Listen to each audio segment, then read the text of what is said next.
Welcome students in our channel Science Top Learning. In this channel we are providing class 10th notes and regular studies, and today we will study by continuing our chapter number 10, and in this chapter we are studying about asexual reproduction and our topic for today is spore formation.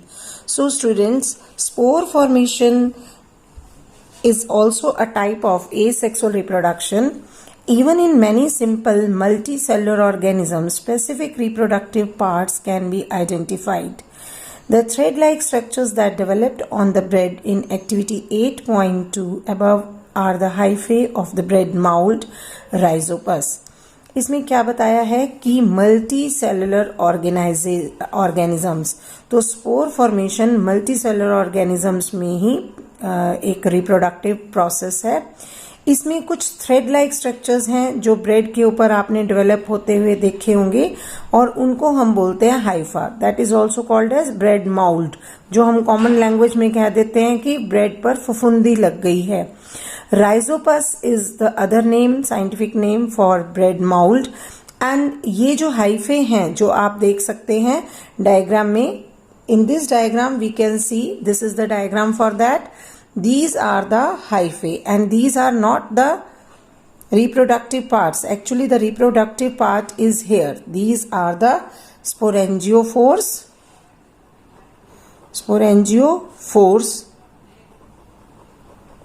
and these are the spores. Okay, so this is the diagram of a fungi bread mold. Yes.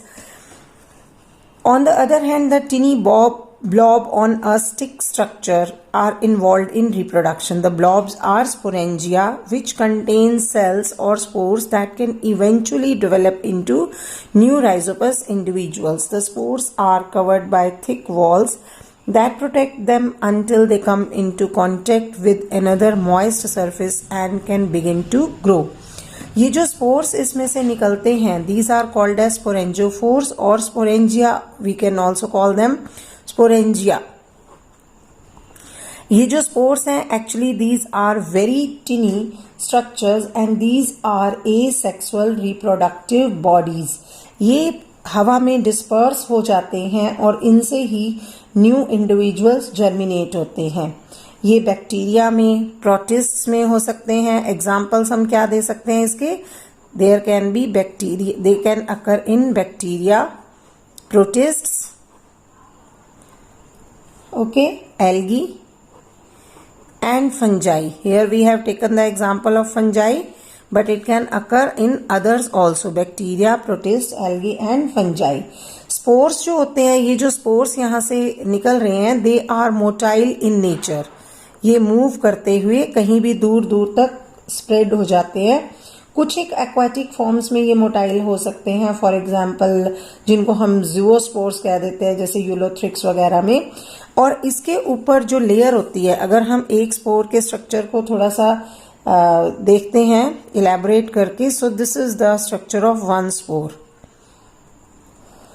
right, and it is covered with this thick wall.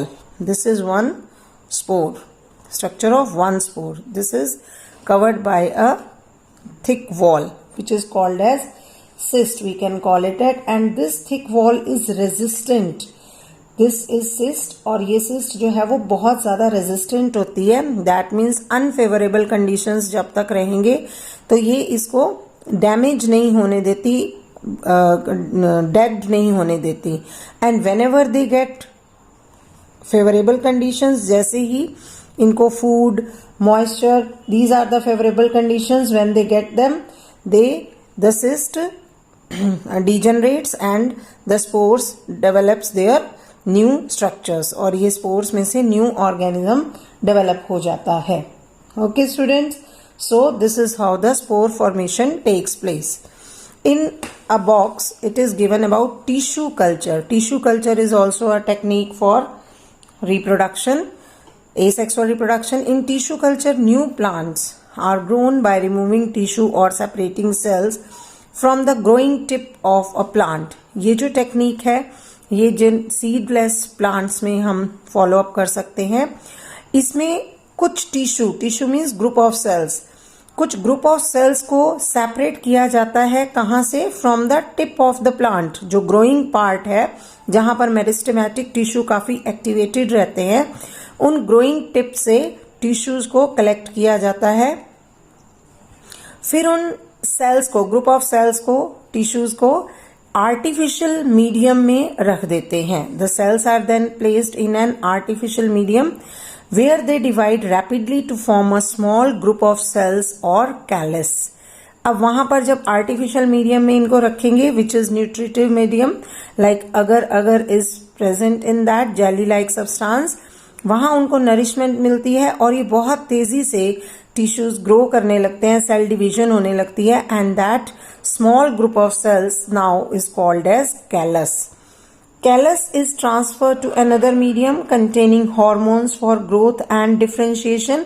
वहां से callus को निकालकर एक दूसरे medium में transfer कर दिया जाता है जिसमें कि ग्रोथ के हॉर्मोन्स ऑलरेडी प्रेजेंट हैं और cell differentiation means division of labour, means अभी तक जो थे वो सिर्फ ग्रुप ऑफ सेल्स थे, लेकिन यहां पर आकर वो टिश्यूज का फॉर्म ले लेते हैं कि which cell will perform which function.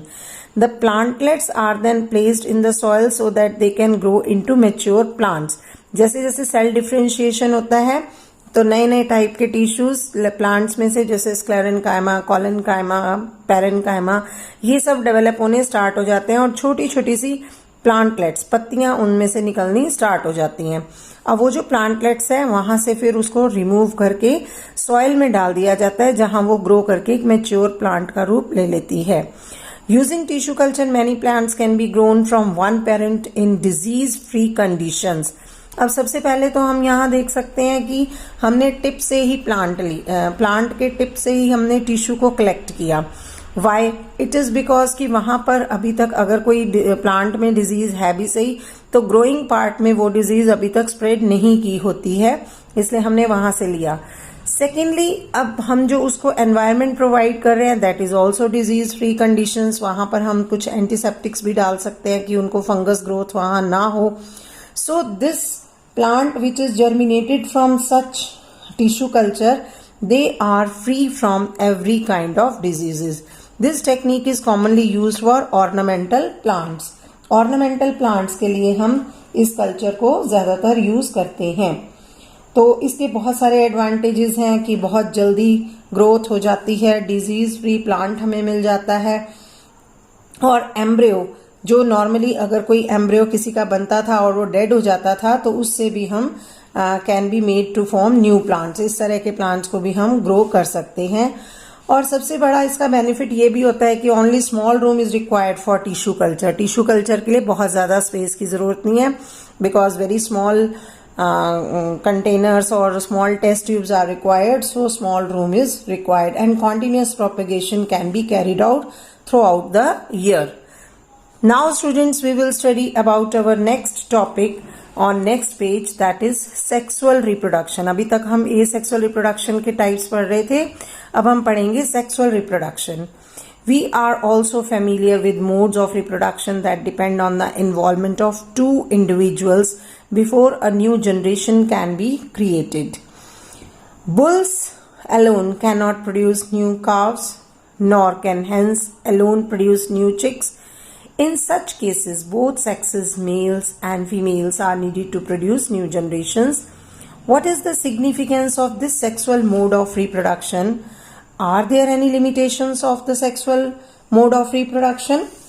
Which we have been discussing above. Now इस टॉपिक में हम सेक्सुअल रिप्रोडक्शन के बारे में पढ़ेंगे in which two sexes are involve, male and female. Male system जो है वो मेल रिप्रोडक्टिव सिस्टम से मेल गैमीट्स बनते हैं, फीमेल रिप्रोडक्टिव सिस्टम में फीमेल गैमीट्स बनते हैं। Both of them combine with each other, fusion takes place, that process is known as fertilisation and new individuals are formed. The creation of two new cells from one involves copying of the DNA as well as of the cellular apparatus. अब इसमें हम क्या बता रहे हैं? Yes, sexual reproduction जो है इसमें क्या क्या बेसिक चीजें हैं, basic features. First is it is biparental. Biparental means two parents are involved, male and female. One parent cannot give birth to a single child. Like यहाँ लिखा भी है कि एक बुल या एक अकेला hen जो है वो एक नए बेबी को प्रोड्यूस नहीं कर सकता. सो सेक्सुअल रिप्रोडक्शन के हम क्या पढ़ रहे हैं? Basic features. उसमें क्या क्या चीजें one by one step wise होती हैं. First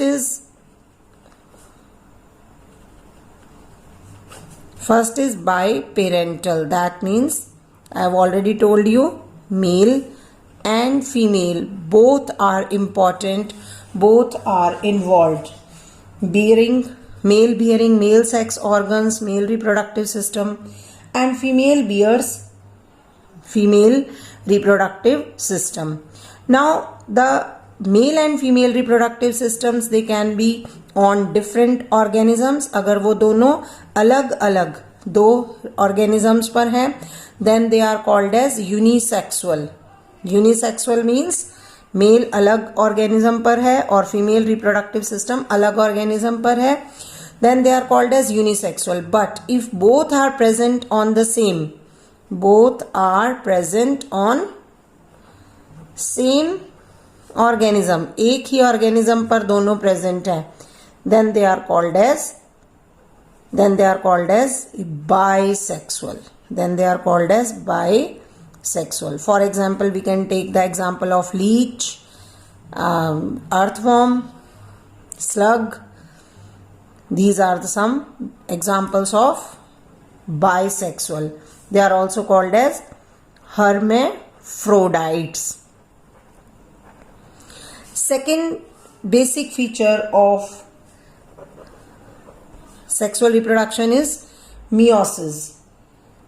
Meiosis means haploid type of cell division. It is a cell division in which the number of chromosomes becomes haploid. N number of chromosomes are transferred from the parent cell for the gamete formation. मान लो ये एक cell है and we are having 46 chromosomes. That means 23 pairs are there in human beings. In one cell, एक cell के nucleus में 46 chromosomes होते हैं, 23 pairs.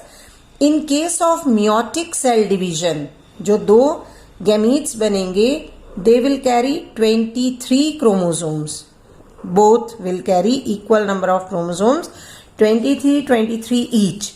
So starting में ये 2n है, यहाँ पर आकर n number of chromosomes are transferred from the parent to the gamete and the cell haploid cell is formed. जो gamete हमारा बनेगा, male gamete या female gamete, दोनों में haploid number of chromosomes will be present. तो this process of gamete formation is called as gametogenesis. Male gonads के अंदर male gametes बनेंगे like sperms and female gonads यानी कि ovaries के अंदर बनेंगे female gametes, that is the ovum or the eggs. This process of formation of gametes is called as gametogenesis. Third step is gametes. What are gametes? I have already told you that gametes are sex cells, or we can also call them as reproductive cells. And these cells carry genes of the parent which are passed to the next generation.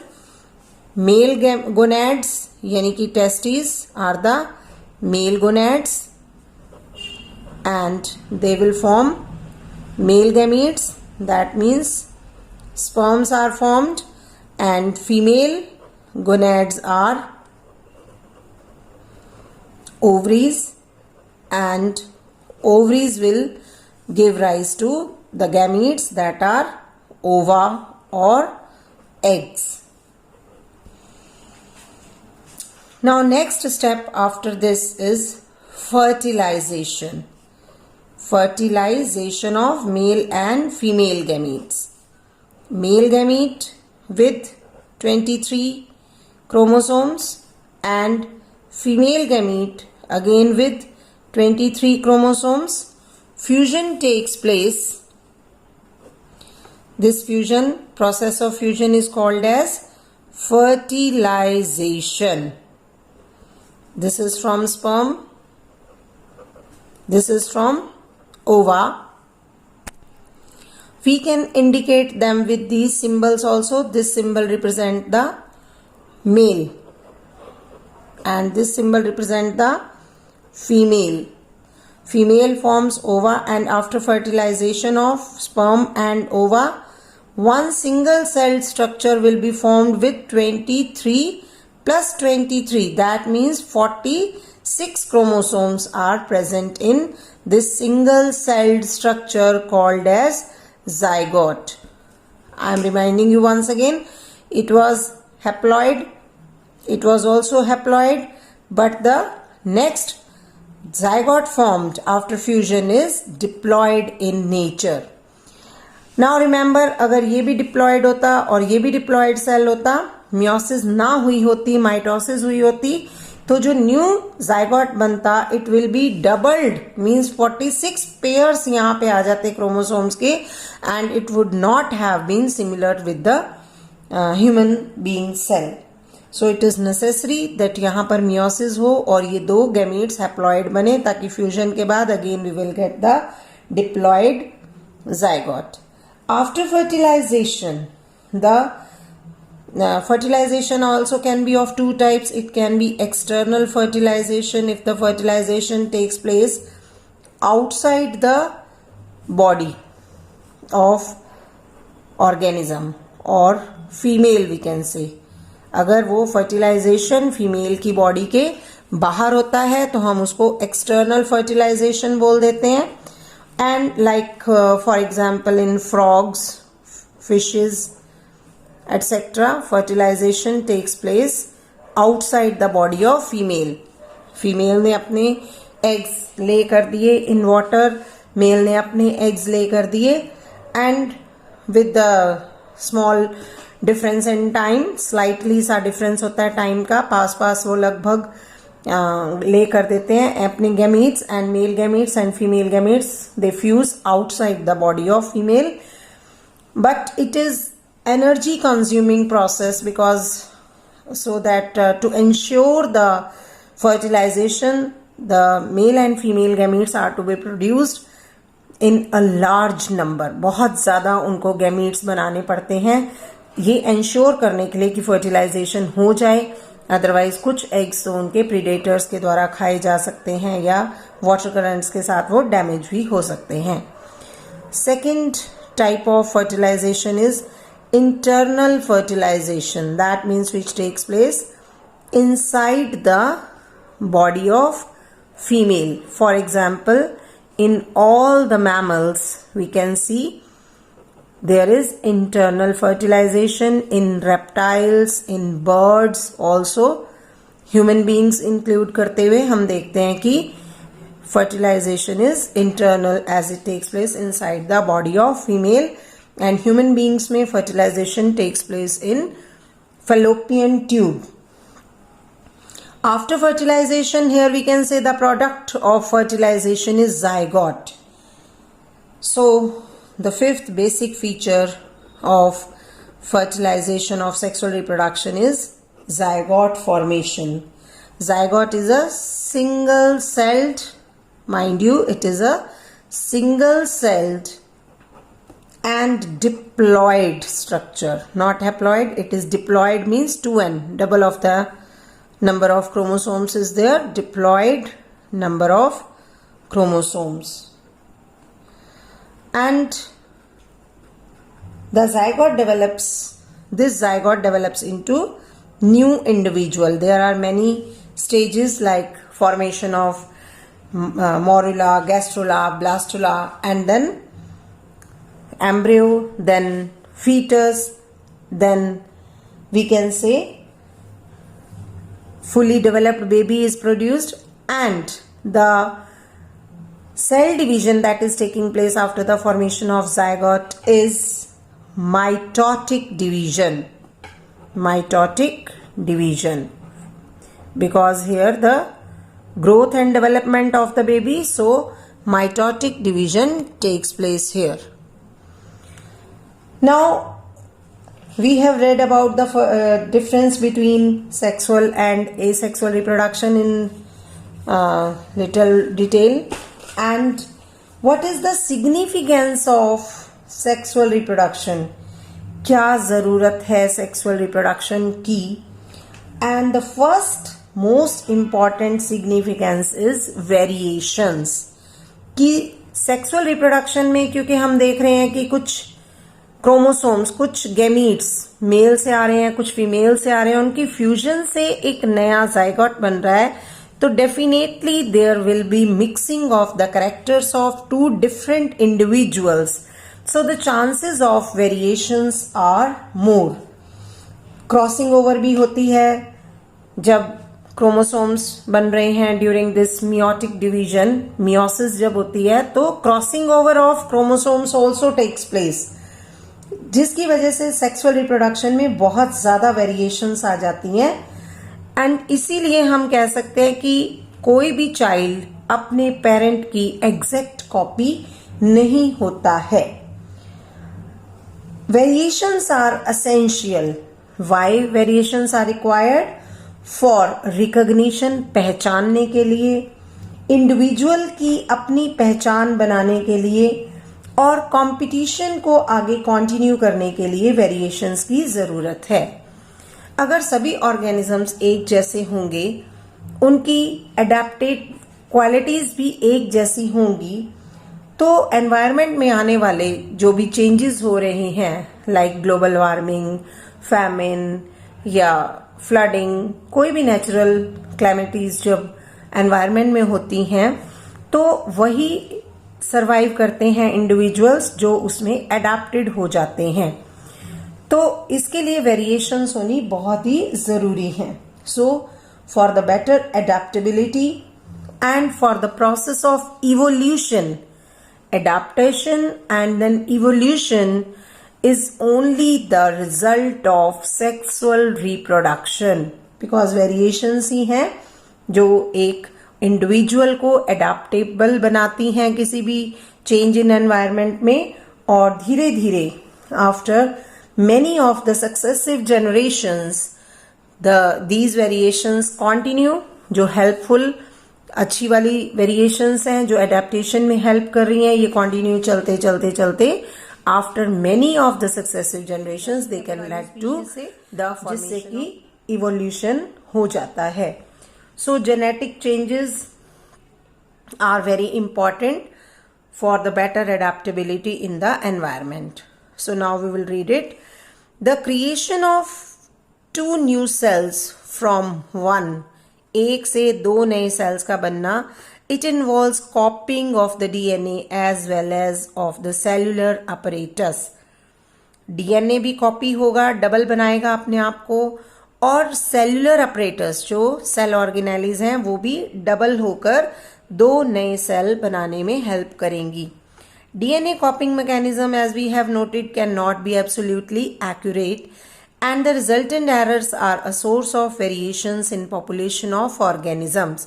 अब DNA copying कभी भी बिल्कुल accurate नहीं हो सकता. There can be chances of variation, कुछ ना कुछ एरर, लिटिल एरर भी आ जाता है, तो डीएनए में वेरिएशंस आने के चांसेस हो जाते हैं, जिससे कि पॉपुलेशन ऑफ ऑर्गेनिज्म में वेरिएशंस आ जाती हैं. Every individual organism cannot be protected by variations, but in a population, variations are useful for ensuring the survival of the species.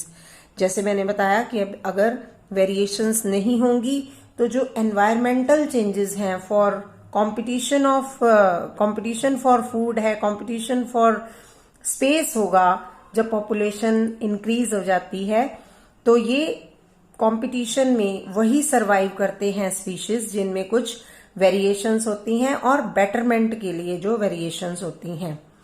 It would therefore make sense if organisms came up with reproductive modes that allowed more and more variations to be generated. तो ये तभी possible होगा अगर उनका कोई reproductive mode ऐसा हो जिससे कि वेरिएशंस आने की चांसेस ज्यादा हैं, and that is the sexual mode of reproduction. While DNA copying mechanisms are not absolutely accurate, they are precise enough to make the generation of variation a fairly slow process.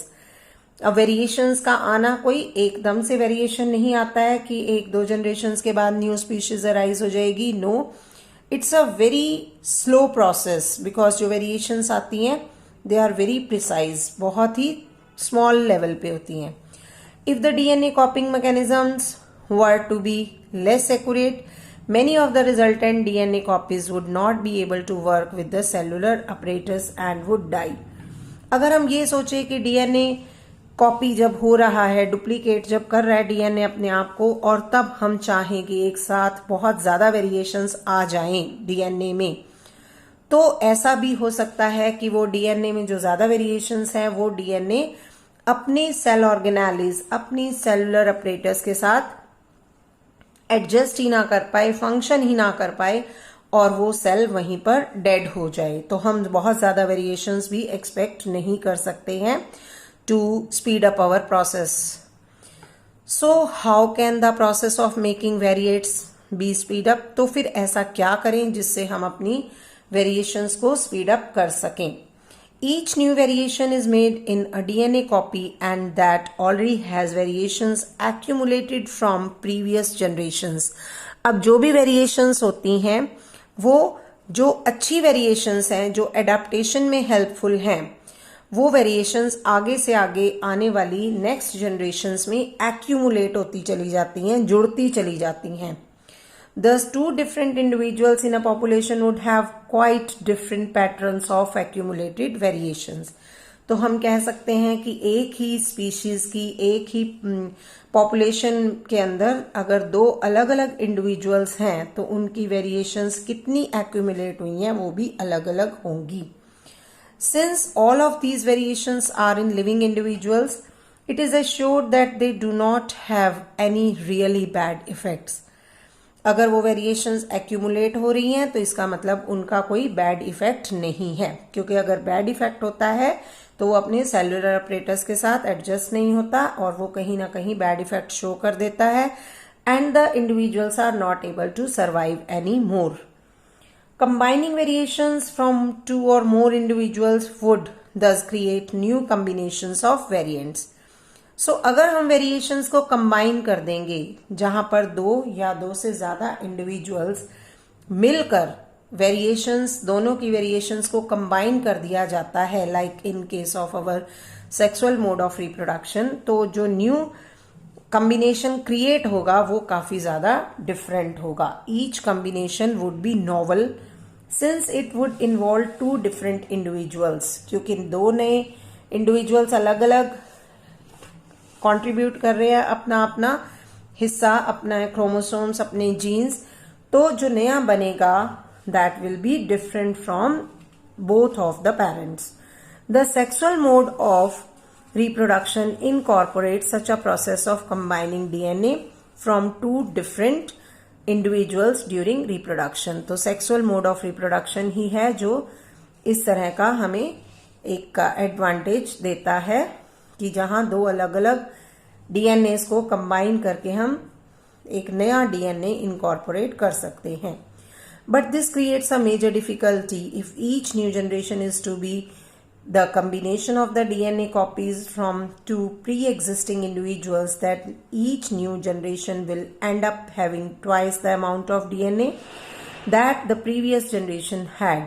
जैसे मैंने अभी बताया था कि इस problem को solve करने के लिए अगर ऐसे ही दो को हम जोड़ जोड़ कर नया जाइगोट बनाते रहेंगे तो डिप्लॉयड जुड़ते जुड़ते क्या होगा कि number of chromosomes after every fertilisation process will be doubled. So उसके लिए क्या है, मियोटिक डिवीजन. ठीक है, उस मैसअप को कंट्रोल करने के लिए सेलुलर अपरेटस क्या करेगा, हैप्लॉइड गैमीट्स बनाने स्टार्ट कर देगा, और जब दो हैप्लॉइड गैमीट्स मिलेंगे तो one diploid zygote will be formed और हमारे number of chromosome will remain same as that of the parent. So this is likely to mess up the control of the cellular apparatus by the DNA. Besides, if each generation doubles its DNA, fairly soon there will be only DNA on earth with no room for anything else. अगर ऐसे DNA double होता गया तो अर्थ पर चारों तरफ DNA ही DNA हो जाएगा. So how many ways can we think of for solving this difficulty? We have seen earlier that an organisms become more complex.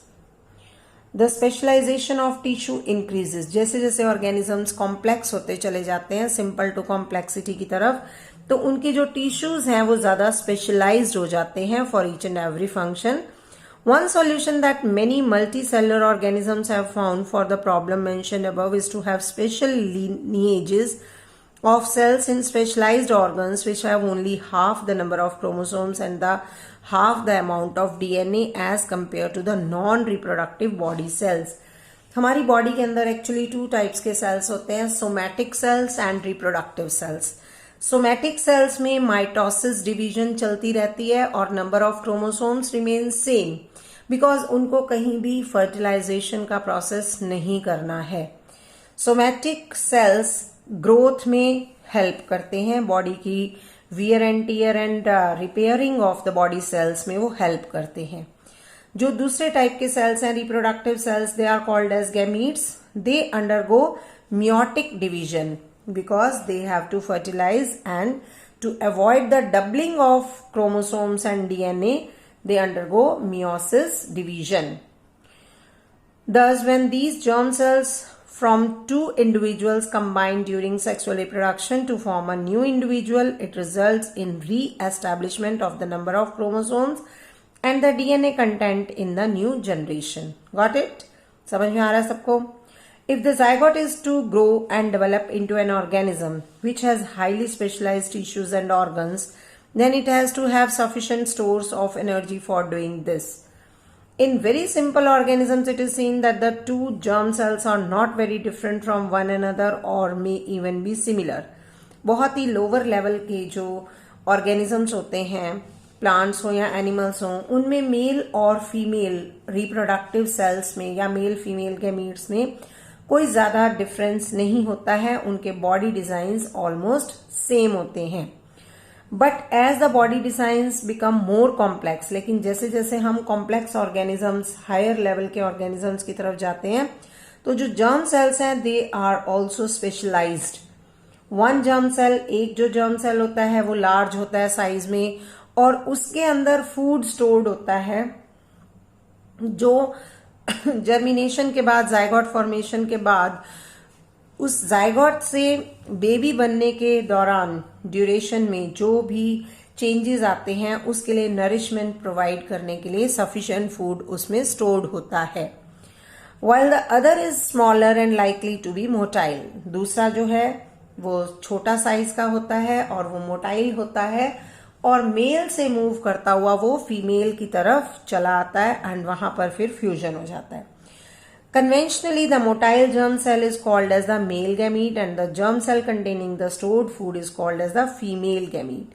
अब जो मूव करके मोटाइल है, मूव करता है, वो जनरली कौन सा होता है? मेल गैमीट, जिसको हम ह्यूमन बींग्स में स्पर्म भी कह देते हैं. और जो फीमेल गैमीट होता है वो generally it is larger in size और उसके अंदर फूड स्टोर्ड होता है जो जाइगोट फॉर्मेशन के बाद ग्रोथ ऑफ द जाइगोट में, development of the zygote into baby के दौरान नरिशमेंट प्रोवाइड करता है. We shall see the next few sections how to need to create these 2 different types of gametes give rise to differences in the male and female reproductive organs and in some cases differences in the bodies of the male and female organisms. आगे हम पढ़ेंगे कि कैसे mail और female reproductive systems के design, body structure अलग अलग होते हैं और कैसे वो ऑर्गन्स उनके रिप्रोडक्शन करते हैं. So students, in our next video we will study about the sexual reproduction in flowering plants and for that you have to wait and watch.